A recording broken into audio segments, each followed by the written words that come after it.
नमस्कार दोस्तों, MNP study point में आपका एक बार फिर स्वागत है। आज फिर एक नई वीडियो के साथ में शुरुआत करते हैं।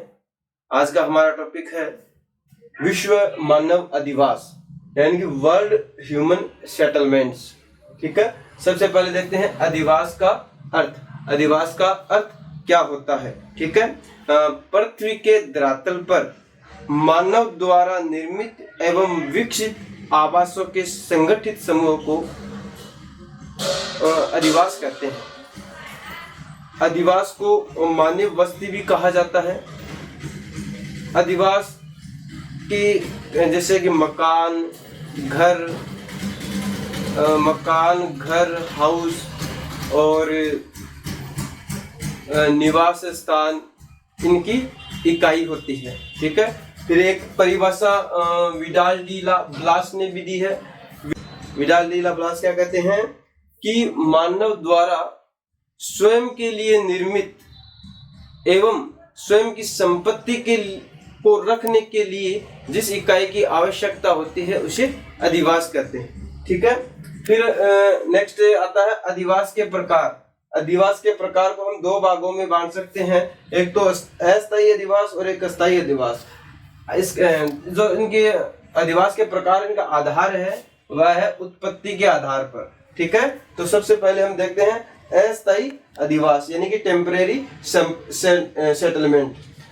अस्थायी अधिवास वे होते हैं जहां पर मानव थोड़े समय के लिए रहता है और फिर अपना आवास चेंज कर लेता है। ठीक है, यह जो अस्थायी अधिवास होते हैं वह लगभग जो विश्व में जो जनजातियां पाई जाती हैं उनको उनके द्वारा अस्थायी अधिवास का निर्माण किया जाता है। जैसे कि विश्व में नागा जनजाति भी अस्थायी अधिवास का निर्माण करती है। थोड़े दिन एक स्थान पर रहती है, फिर दूसरे स्थान पर जाकर के रहने लगती है। ठीक है, मध्य एशिया के स्टेपी मैदान में किर्गिज जनजाति पशुचारण करती है।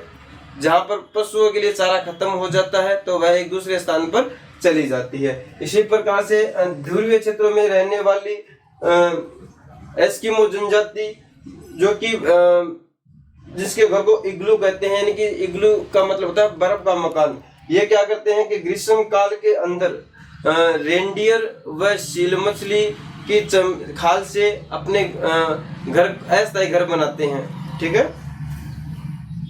अरब के सहारा व बद्दू, रॉकी पर्वत के पूर्वी भाग में रहने वाले रेड इंडियंस, अफ्रीका के कालाहारी मिस्र में रहने वाली बुशमैन जनजाति, राजस्थान के मारवाड़ प्रदेश की रेवारी, गायरी और बंजारी जनजाति, ये सभी जनजातियां हैं वो अस्थायी प्रकार के अधिवास बनाती है। नेक्स्ट है हमारा स्थायी अधिवास, परमानेंट सेटलमेंट्स। ठीक है, उत्तर पाषाण काल से अस्थायी कृषि की जाने लगी।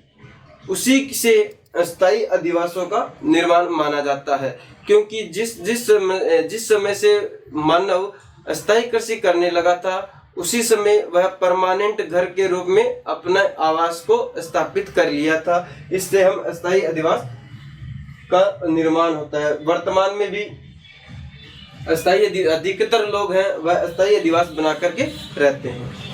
ठीक है, अब मानव जो अधिवास है उसके निर्माण की उद्देश्य क्या है, मतलब वह अधिवासों को क्यों बनाता है? पहला है भौतिक वातावरण की कठोरता को कम करने के लिए मानव अधिवास को बनाता है। ठीक है, और जो वातावरण होता है हमारे अनुकूल नहीं होता है उसको अनुकूल है, पर जो वातावरण हमारे प्रतिकूल होता है उसको अनुकूल बनाने के लिए आवास का निर्माण करता है।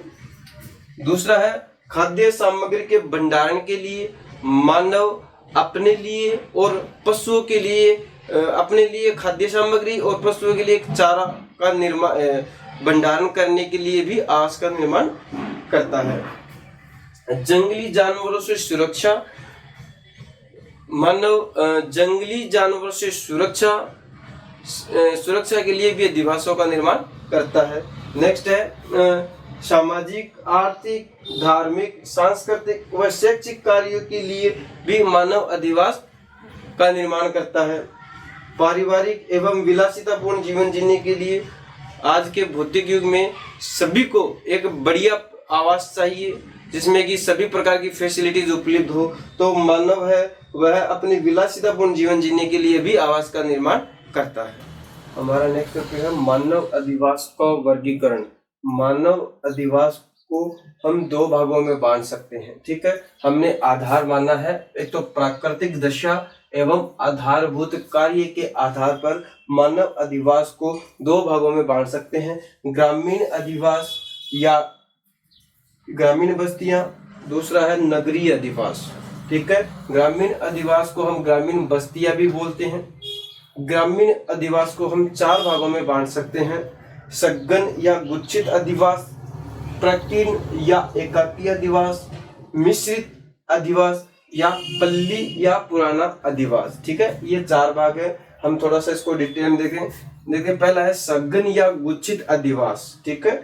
सघन या गुच्छित अधिवास, सघन का मतलब होता है बहुत पास पास और गुच्छित मतलब होता है समूह में, अर्थात इसके अंदर सघन या गुच्छित अधिवास के अंदर घर है वो पास पास बने हुए होते हैं तथा एक समूह के रूप में पाए जाते हैं। और जो सघन अधिवास है वह वहाँ के अधिकतर लोग प्राथमिक कार्य करते हैं, जैसे कि खेती करना, लकड़ी इकट्ठा करना, वनोत्पादन, खनन, ठीक है, ये आदि कार्य करते हैं।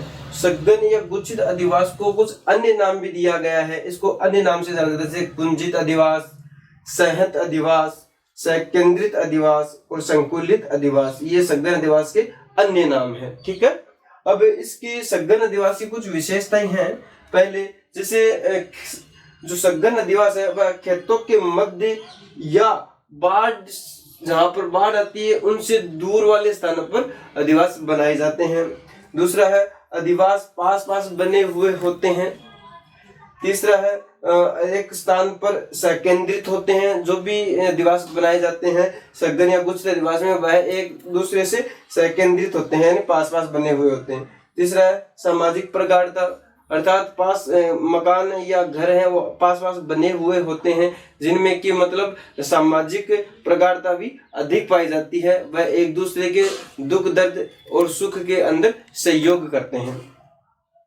आवासों की संख्या 40-50 से सैकड़ों तक पाई जाती है, अर्थात वहाँ आसपास के जहाँ पर स्थान है वहाँ पर आवासों की संख्या 40 या 50 से लेकर के सैकड़ों तक पाई जाती है। जनसंख्या वह संसाधनों के आधार पर, जनसंख्या है वहाँ पर संसाधनों के आधार पर 500 या 1000 हो सकती है, ठीक है। अब सघन अधिवासों का वितरण, ठीक है। सघन अधिवास कहाँ कहाँ पर पाए जाते हैं? भारत में सघन अधिवास गंगा के मैदानों में, ठीक है, गंगा के मैदानों में, मालवा के पठार के पास और खनन वाले क्षेत्रों में अधिक सघन अधिवास पाए जाते हैं, ठीक है। नेक्स्ट होता है प्रकीर्ण या एकाकी अधिवास। प्रकीर्ण का मतलब होता है दूर दूर या छितरे हुए, ठीक है। तो इसमें क्या होता है कि मकान है वह दूर दूर पाए जाते हैं और इसमें सामाजिक प्रगाढ़ता है वह बहुत कम पाई जाती है। देखते हैं इनकी विशेषताएं क्या होती हैं। पहला है कि इनके जो आवास होते हैं एकाकी या प्रकीर्ण के अंदर आवास होते हैं वह एक दूसरे से बहुत दूर दूर बने हुए होते हैं।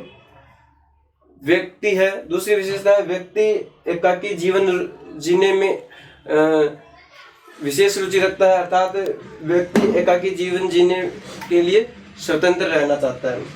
व्यक्ति स्वतंत्र जीवन यापन के आदी होते हैं, अर्थात इसके अंदर व्यक्ति है एक दूसरे की भावनाओं को कम समझते हैं और अपना स्वतंत्र जीवन जीना अधिक पसंद करते हैं। नेक्स्ट विशेषता है सहयोग की भावना कम पाई जाती है। मकान दूर दूर रहते हैं तो सहयोग की भावना भी एक दूसरे में कम पाई जाती है। कृषि में संलग्न जातियों में ऊंच नीच की भावना पाई जाती है। एकाकी अधिवास वाले समूह में जो लोग कृषि करते हैं उसमें ऊंच नीच की भावना अधिक पाई जाती है, अर्थात छुआछूत भी इसमें लगभग पाया जाता है। अब इनकी विशेषताएं, मतलब ये इनके वितरण, ये मतलब कहाँ कहाँ पे पाए जाते हैं। उत्तरी अमेरिका के संयुक्त राज्य अमेरिका में, कनाडा के प्रेरी प्रदेश में, एशिया के स्टेपी मैदान में और गंगा के खाद्य क्षेत्रों में प्रकीर्ण या एकाकी अधिवासों की अधिकता पाई जाती है। नेक्स्ट आता है मिश्रित अधिवास। मिश्रित अधिवास का मतलब हो गया जो सघन और प्रकीर्ण अधिवास है, इन दोनों के मध्य की कड़ी, ठीक है, उसको मिश्रित अधिवास में कहते हैं, सम्मिलित करेंगे। इसके मिश्रित अधिवास को हम अर्ध सघन या अर्ध केंद्रित अधिवास भी कहते हैं, ठीक है। राजस्थान के अंदर कोटा जिले का शांगोद तहसील का खुर्द गांव इस मिश्रित अधिवास का एक महत्वपूर्ण उदाहरण है।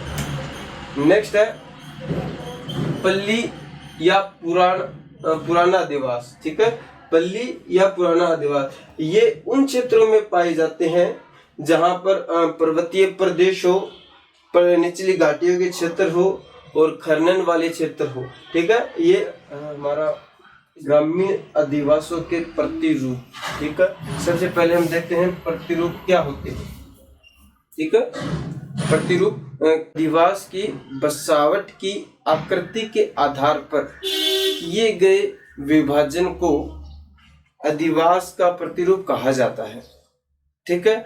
अधिवास के प्रतिरूप को ऐतिहासिक कारक, प्राकृतिक कारक, सामाजिक कारक, धार्मिक कारक, सांस्कृतिक कारक आदि प्रभावित करते हैं, ठीक है।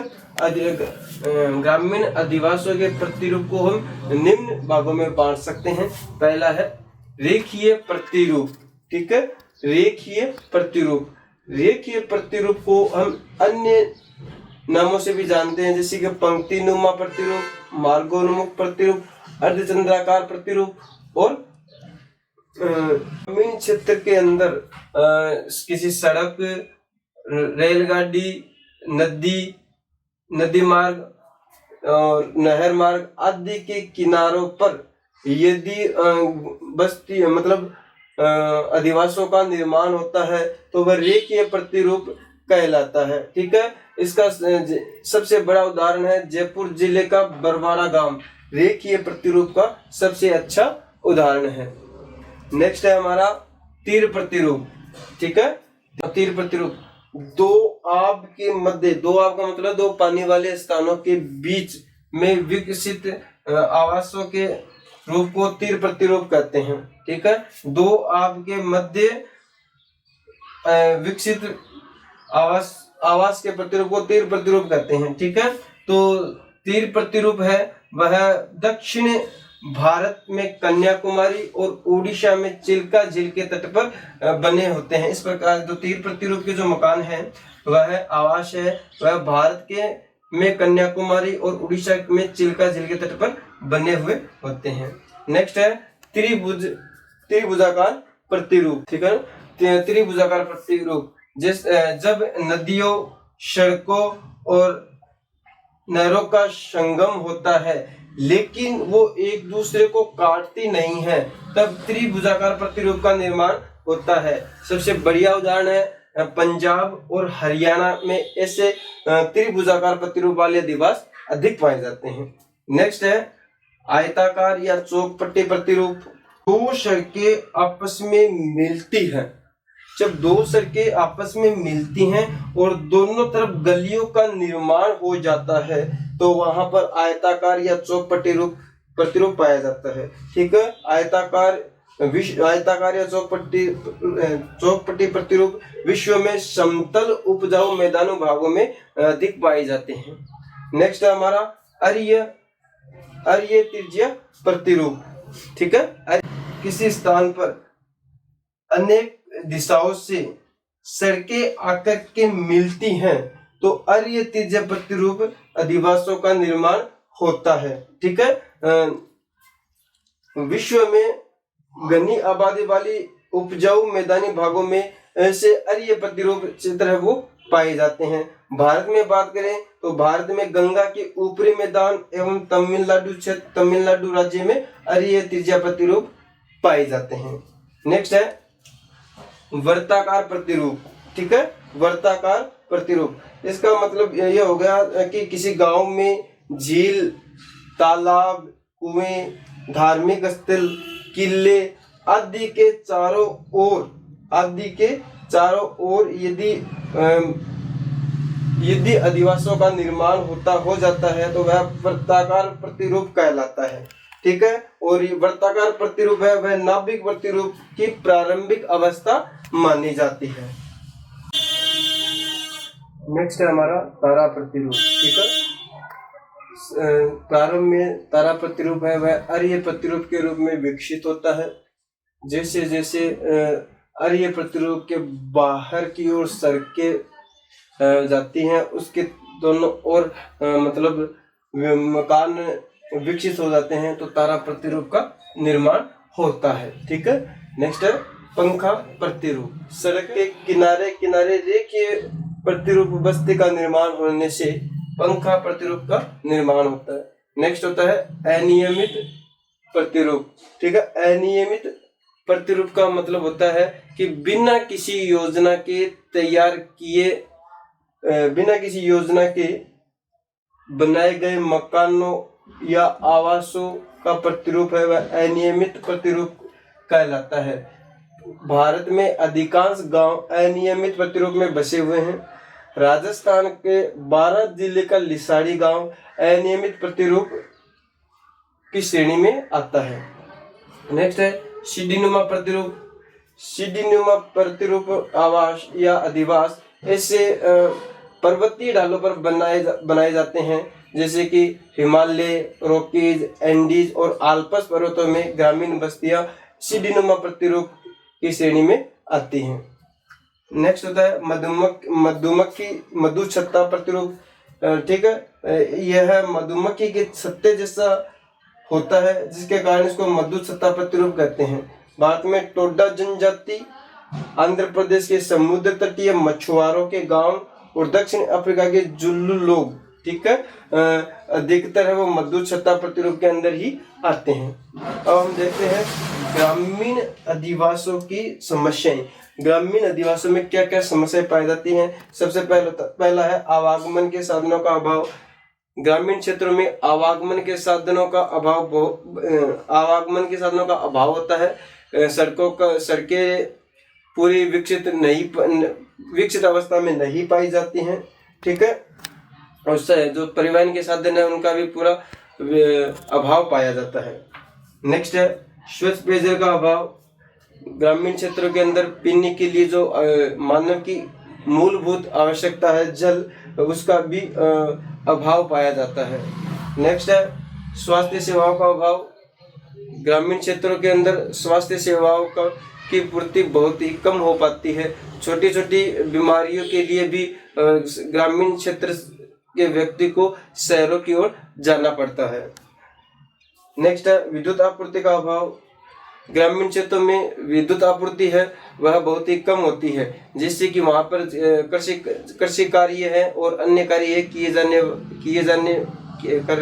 पूर्ण करने में दिक्कतें आती है। ठीक है, तो इसलिए विद्युत आपूर्ति है वह ग्रामीण क्षेत्र में बहुत कम होती है। रोजगार के अवसर नहीं होना। ग्रामीण क्षेत्रों के अंदर रोजगार के अवसर बहुत ही कम होते हैं, जिससे कि ग्रामीण क्षेत्र के लोग कम रुपए में मजदूरी करने के लिए शहर में चले जाते हैं, वहां पर नारकीय जीवन व्यतीत करते हैं। ठीक है, मतलब बेरोजगारी को हम 3 भागों में बांट सकते हैं: पूर्ण बेरोजगारी, छिपी बेरोजगारी और मौसमी बेरोजगारी। ठीक है, नेक्स्ट है सूचना तकनीक का अभाव। ग्रामीण क्षेत्रों में सूचना तकनीक का भी अभाव पाया जाता है, मतलब मोबाइल, इंटरनेट की सुविधा कम मिलती है आदि वगैरह वगैरह। नेक्स्ट उच्च एवं तकनीकी शिक्षा संस्थानों का अभाव। ग्रामीण क्षेत्रों में उच्च प्राथमिक, माध्यमिक और उच्च माध्यमिक के बाद की जो अध्ययन है वह बहुत ही कम पाया जाता है और उच्च अध्ययन के लिए ग्रामीण क्षेत्रों से शहरों की ओर विकास करना पड़ता है। ठीक है, और जिससे कि क्या होता है, ग्रामीण क्षेत्रों के अंदर अधिकतर लोग हैं वो शिक्षा को छोड़ देते हैं।